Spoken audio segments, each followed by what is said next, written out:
जराही साबुदाणा न भिजवता आज आपल्याला उपवासाचा एक भन्नाट पदार्थ तयार करायचा आहे। हा पदार्थ तयार करण्यासाठी आपल्याला फक्त 1 कप साबुदाणा लागणार आहे, तो देखील कच्चा, आणि 1 कच्चा बटाटा आपल्याला या ठिकाणी लागणार आहे।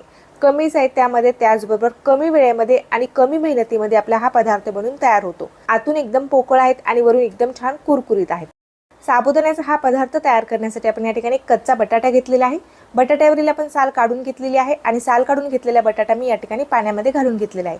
पाण्यामध्ये घातल्यामुळे बटाटा काळा पडत नाही। बटाट्याची आपण या ठिकाणी फोडी कट करून घेतलेल्या आहेत। अशा पद्धतीने छोटे छोटे आपल्याला या फोडी कट करून घ्यायच्या आहेत। बटाटा मी या ठिकाणी कट करून घेतलेला आहे आणि कट करून घेतलेला बटाटा देखील आपण पाण्यामध्येच ठेवलेला आहे। जोपर्यंत आपल्याला या बटाट्याचा वापर करायचा नाही तोपर्यंत आपल्याला बटाटा पाण्यामध्येच ठेवायचा आहे। आता बटाटा आपण जरा वेळ बाजूला ठेवून देऊया। आता मिक्सरचं मी या ठिकाणी मोठं भांडं घेतलेलं आहे। आता मिक्सरच्या भांड्यामध्ये आपल्याला 1 कप साबुदाणा घालून घ्यायचा आहे। साबुदाणा आपण जराही भिजवलेला नाहीये किंवा भाजून देखील घेतलेला नाही, कच्चा साबुदाणा मी या ठिकाणी घेतलेला आहे। 1 कप आपण या ठिकाणी साबुदाणा घेतलेला आहे। आता साबुदाणा आपल्याला मिक्सरला बारीक करून घ्यायचा आहे। तर बघू शकता तुम्ही अशा पद्धतीने आपण हा साबुदाणा बारीक करून घेतलेला आहे। जास्तही आपण याला बारीक केलेलं नाहीये, थोडंसं जाडसरच आहे। आता या साबुदाण्याच्या पिठामध्ये आपल्याला बटाटा घालून घ्यायचा आहे। जो बटाटा आपण पाण्यामध्ये ठेवला होता त्या बटाट्यामधील पाणी काढून टाकायचे आपल्याला आणि बटाटा आपल्याला साबुदाण्यावरती घालून घ्यायचा आहे। आता यामध्ये आपण हिरव्या मिरच्या घालून घेतलेल्या आहेत, मीठ घालून घेतलेलं आहे। 1/4 कप आपल्याला यामध्ये पाणी घालायचे। पाव कप मी या ठिकाणी पाणी घातलेलं आहे। सुरुवातीला थोडं पाणी घालून आपल्याला हे वाटून घ्यायचं आहे। पाणी जर आपण सुरुवातीला जास्त घातलं तर हे मिश्रण छान व्यवस्थित असं वाटल्या जात नाही, त्यामुळे आपल्याला थोडं थोडं पाणी घालतच हे मिश्रण वाटून घ्यायचं आहे। तर पूर्ण पाणी मी यामध्ये किती घातलेलं आहे ते देखील मी तुम्हाला सांगणार आहे।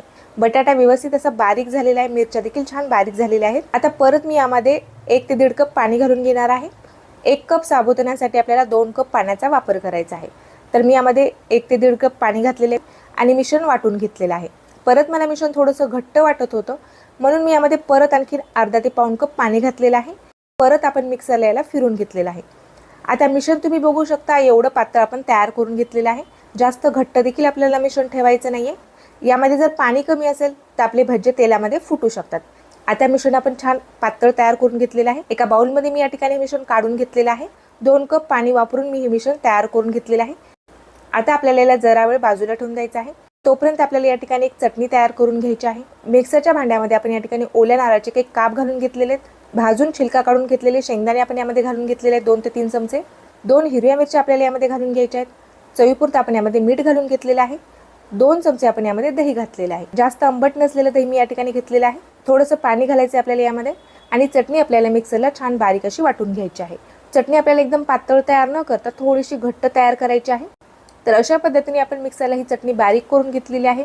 आता ही चटणी आपल्याला एका वाटीमध्ये काढून घ्यायची आहे। तुम्हाला जर उपवासाला जिरे चालत असतील तर तुम्ही जिऱ्याचा तडका यावरती घालू शकता। तर यामध्ये आपण दही घातलेलं आहे त्यामुळे चटणीला आपले छान आंबटपणा आलेला आहे। साबुदाणा देखील आता छान असा फुललेला आहे। मिश्रण आपल्याला परत एकदा छान असं मिक्स करून घ्यायचं आहे। एवढं पातळ आपलं हे मिश्रण तयार झालेलं आहे बघू शकता तुम्ही। तर तेल आपल्याला एकदम छान गरम करून घ्यायचं आहे। कमी गॅसवरती आपण तेल छान असं गरम करून घेतलेलं आहे।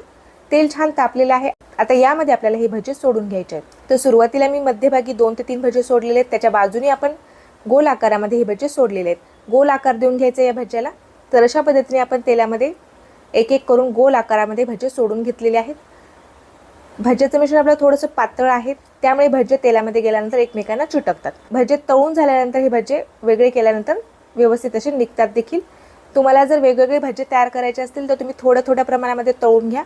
मी या ठिकाणी एकत्रित गोल आकारामध्ये हे तळून घेणार आहे, त्यामुळे मी थोडे जास्त भजे तेलामध्ये सोडून घेतलेले आहेत। 2 ते 3 मिनिट आपल्याला असंच तळू द्यायचं आहे। अजिबात झाऱ्या लावायचं नाही किंवा कुठलाही चमचा लावायचं नाही। एक बाजू आपल्याला पूर्णपणे व्यवस्थित अशी तळू द्यायची आहे। आता बघू शकता तुम्ही भजे मी 2 ते 3 मिनिट तळू दिलेले आहेत, तेलाच्या वरती आलेले आहेत। आता आपल्याला याला पलटी करून घ्यायचे। झाऱ्याच्या मदतीने आपण याला पलटी करून घेतलेला आहे। आता दुसरी बाजू आपल्याला छान अशी तळून घ्यायची आहे। एक बाजू मस्त अशी तळलेली आहे। आता मस्त रंग बदलेपर्यंत मी याला तळून घेतलेलं आहे। छान कुरकुरीत झालेले आहेत, आतून छान पोकळ झालेले आहेत। आता आपल्याला हे काढून घ्यायचे आहेत। झाऱ्यावरती आपल्याला जरा वेळेला पकडायचं आहे, म्हणजेच यामध्ये काही तेल गेलं असेल ते पूर्णपणे निथळून जाईल। आणखीन एक बॅच आपल्याला या ठिकाणी तळून घ्यायची आहे। हाय फ्लेमवरतीच आपण याला तळून घेतलेला आहे। आता आणखीन काही भजी आपण तेलामध्ये सोडून घेतलेले आहेत। आता हे देखील आपल्याला छान रंग बदलेपर्यंत तळून घ्यायचे आहेत। अल्टी पलटी करत आपण याला देखील छान असं तळून घेतलेलं आहे। आकार बघू शकता तुम्ही, एकदम छान गोल आकार आलेला आहे। मस्त असं आपण उपवासाचा हा भन्नाट पदार्थ तयार करून घेतलेला आहे। एकदम छान कुरकुरीत झालेला आहे आणि कमी वेळामध्ये तयार झालेला आहे। जास्त कुठली मेहनत नाही किंवा कुठली पूर्वतयारी देखील करायची गरज नाही आहे. तर एकदम झटपट पद्धतीने आपण हा पदार्थ तयार केलेला आहे. चटणी देखील तयार केलेली आहे.